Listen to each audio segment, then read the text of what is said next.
I'm Suzie Althens. Welcome to my studio. Today I'm going to be starting this demonstration showing you how I make paper for when I do a collage. And today I would like to start a collage using this geranium as an inspiration. It's fall now and it'll just be dying back, so I thought I would let it live on by making a geranium collage. You start out first of all with a garbage bag or with a drop cloth. Any plastic would work. And then you put just regular tissue paper, nothing special about it on it. And then I use golden paints. They're fluid acrylics.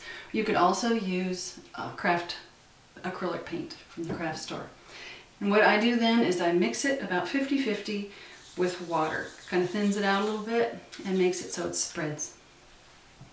So I'm going to show you two different textures that you can get. One is I'm going to spray just lightly one of these with water, and then, great skill involved here, you just splash it on. Now you won't be able to see it here because my assistant, who is non-existent, wouldn't be able to move the camera. But that one there is moving, it kind of creeps along after the water. But I want to make this bright red. You know what? That's not quite enough. I'm going to make more.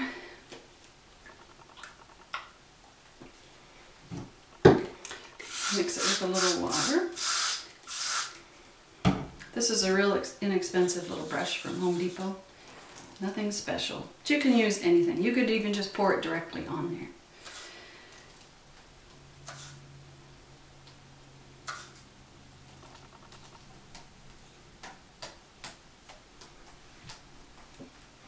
Okay, then I'm going to use, I want to use yellow to make it lighter, because if I used white to lighten it, it would just turn pink, and I really don't want pink geraniums. I want bright red geraniums. So I'm going to use yellow to make it lighter, because yellow is a lighter hue.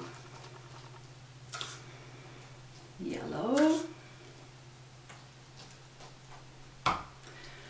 Okay, and then I'm going to use, because I'm using red, I'm thinking about the color wheel, and I don't want to deaden it by going across the color wheel, which would be green. So I want to use the colors that are on either side, which would be blue and yellow, which if you mix them it would make green, but I'm not going to mix them. So I want to try a red that is what's a kind of it's a cool red. It has a little bit of blue in it. So you can see it's called magenta. And I'm going to take that and I'm just going to drop it. It makes it for the different colors that you see in the shadows. They're darker, but it's just another variety of red. Because you have like a fire engine red, and then you have like a maroon red, all within the same plant. So this makes it so that it just kind of blends together. Oh, so much skill.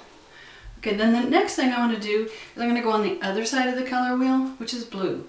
Now, the blue I'm going to use is ultramarine blue. And the reason I choose that over, say, a phthalo blue is because I want it, if I used a green blue, which is phthalo blue, it would, see, I'm not going to like that. We're going to make some quick decisions here. I don't want it to be blue. I want it to be dark red.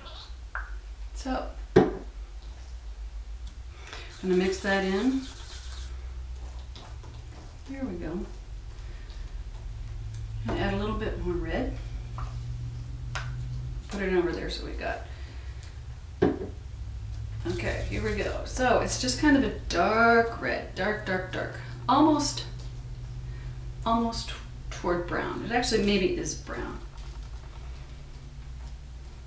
Okay, so now I have some really neat colors just moving along here. What you can do with this, if you have students or children, or you're learning, great application for color theory, and it's just so much fun. While it's wet, you can sprinkle in other textures, such as maybe seeds or thread or grass.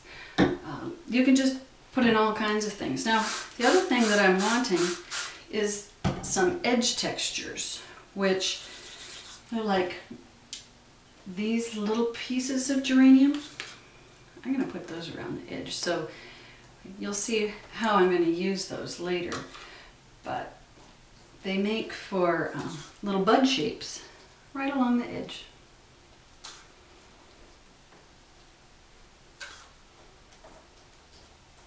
Here we go. Okay, so that's all I can do for now except to let it dry. And when it dries, it changes the surface so that one side is going to be shiny and one side matte. So join me the next time and we'll try it. We'll use it.